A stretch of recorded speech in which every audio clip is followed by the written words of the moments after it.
can mimic the same symptoms. People who have inflammation of their stomach, if you do an endoscopy, you can see inflammation and redness in the stomach.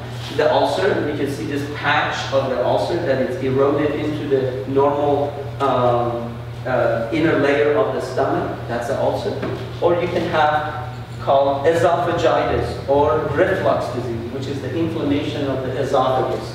So the juice of the stomach, it goes back into your esophagus. People get heartburn, abdominal pain, and stuff like that. So the most important thing to diagnose that is an endoscopy. There's other problems that can cause the same symptoms, and people don't have none of these.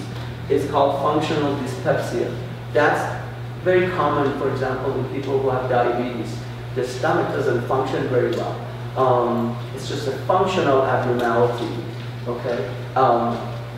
The inner layer of the stomach is okay, they don't have inflammation, but it doesn't function very well. So they still feel bloated and uncomfortable, sometimes reflux. And the other thing that can happen is the most common problem that, especially in the older population, is heart problem. So if people have a heart disease, they can also come and present with abdominal pain. So sometimes people get admitted to the hospital for rule out myocardial infarction, and then I get a call because they had a stone in the gallbladder and it was not a real heart attack. Right? So how do I diagnose them?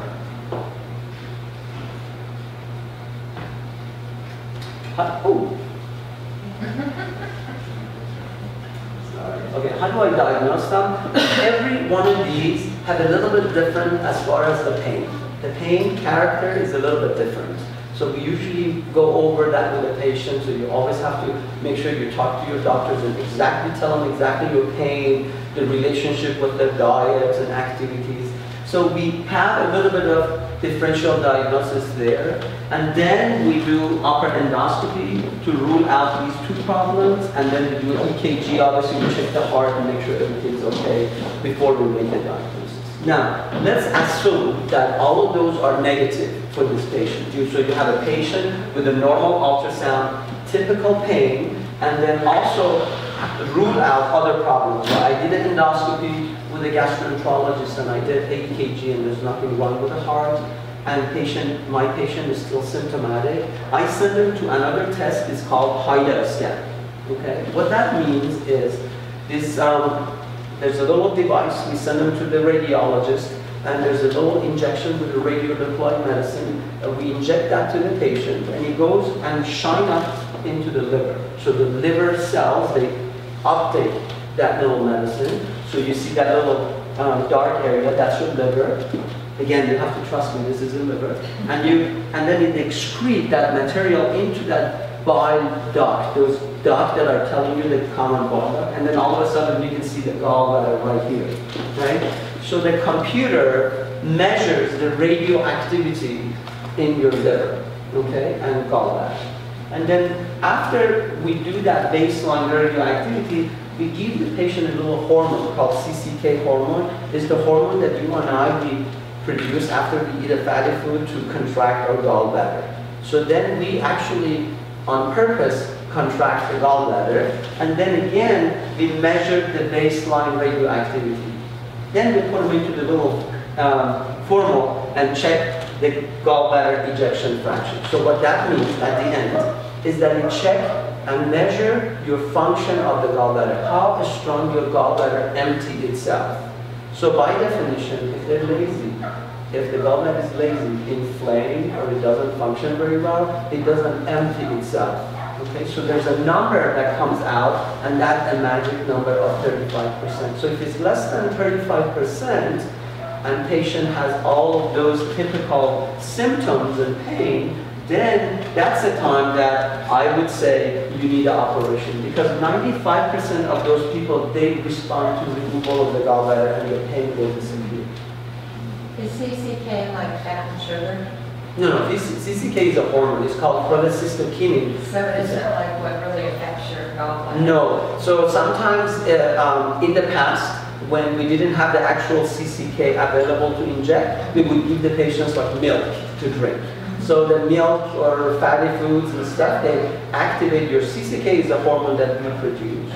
Okay, and then we inject it. We have this is available right now that they inject it directly, and that causes it. The other thing that is these patients that they have gallbladder problem that have, if they have that pain when they inject the CCK in the radiology, that's very suspicious for gallbladder problem.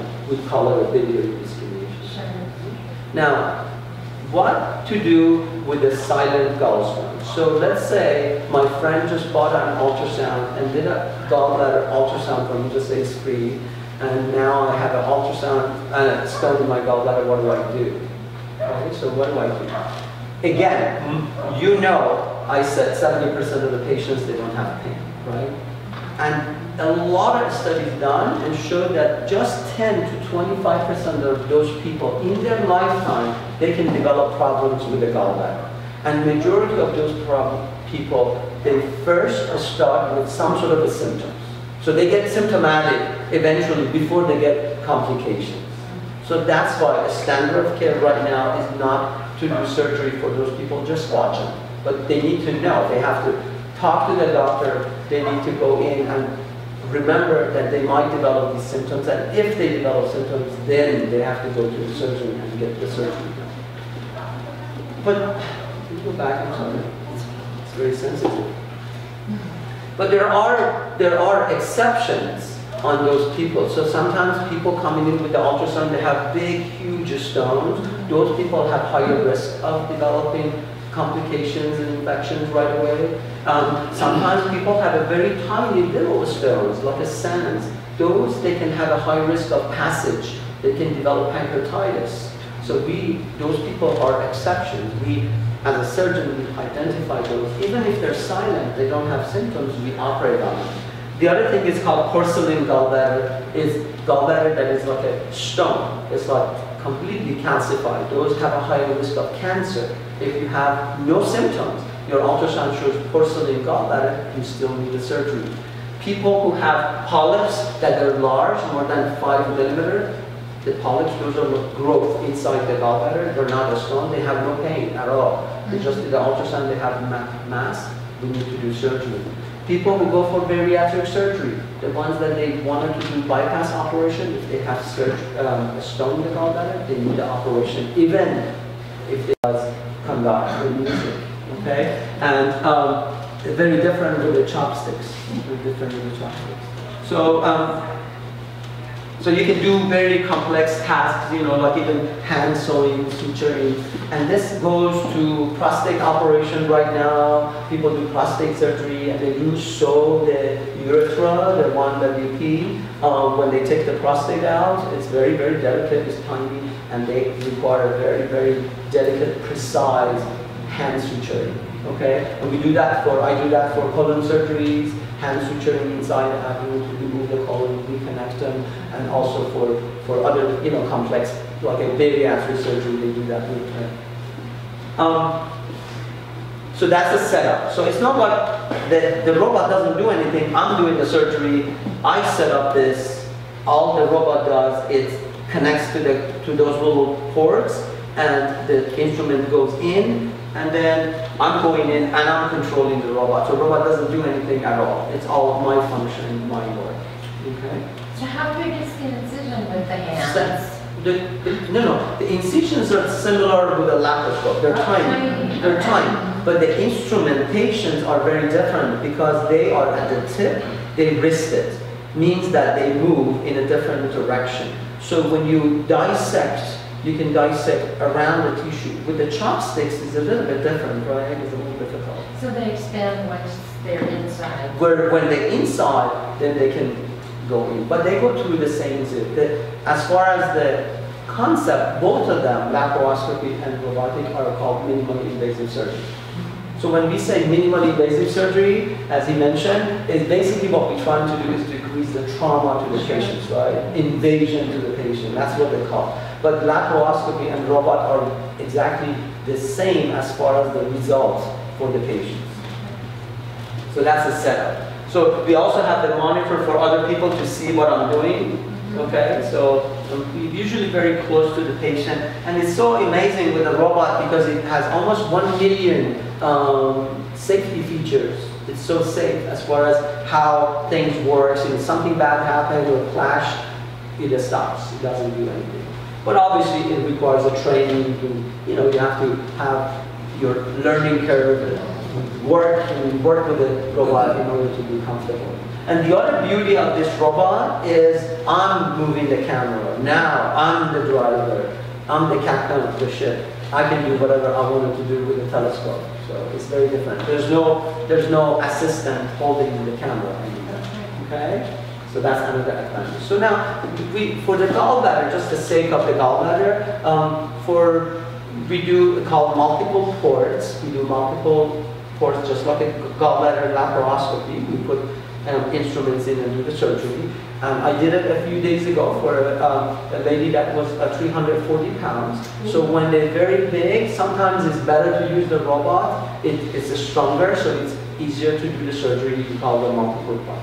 But with this platform of the robot, they also have this concept of called single incision gallbladder surgery. Okay, which what we do is we make just one incision in the belly button, and then we place this little port, which has multiple little holes in it and the little valve for the gas. We insert it into the abdomen like this through the belly button, and then we put these devices, the trocars, which is the curve, inside this port, and then this is the final. So all of them, they go to one hole. You have the camera and the other two arms. So at the end, this is the belly button, and that's the device, and that's how it works.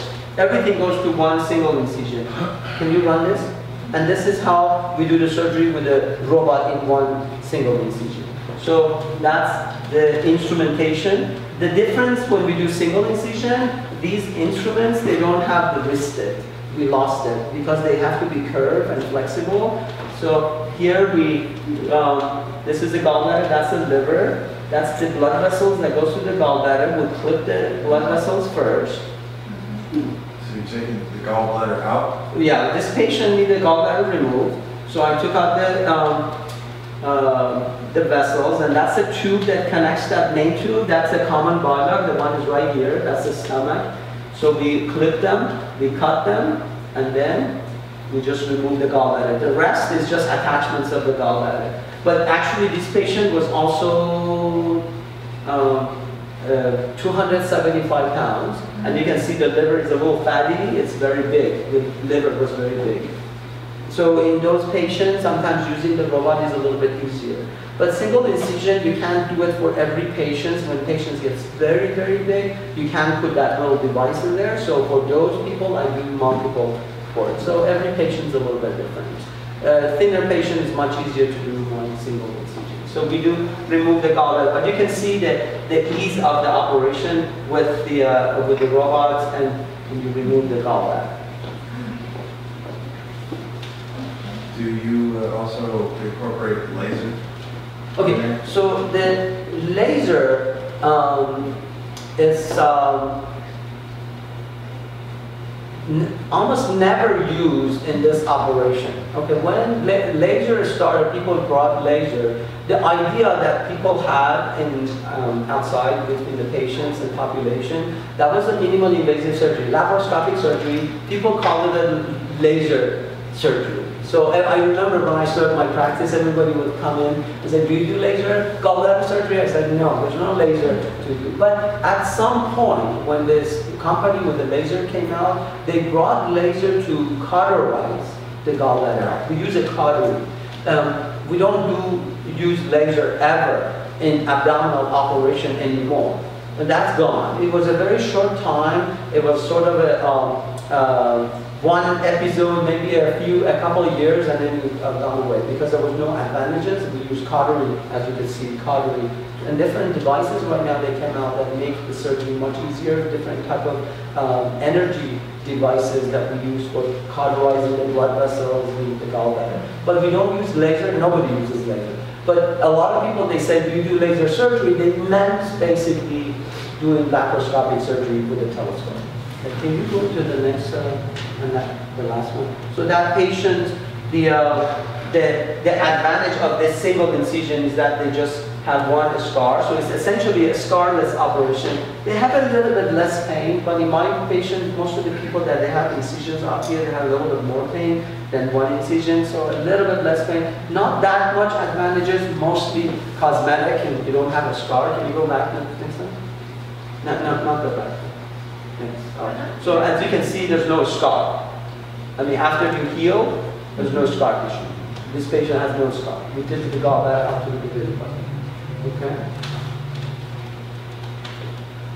And that's a little quote I have for you guys for today.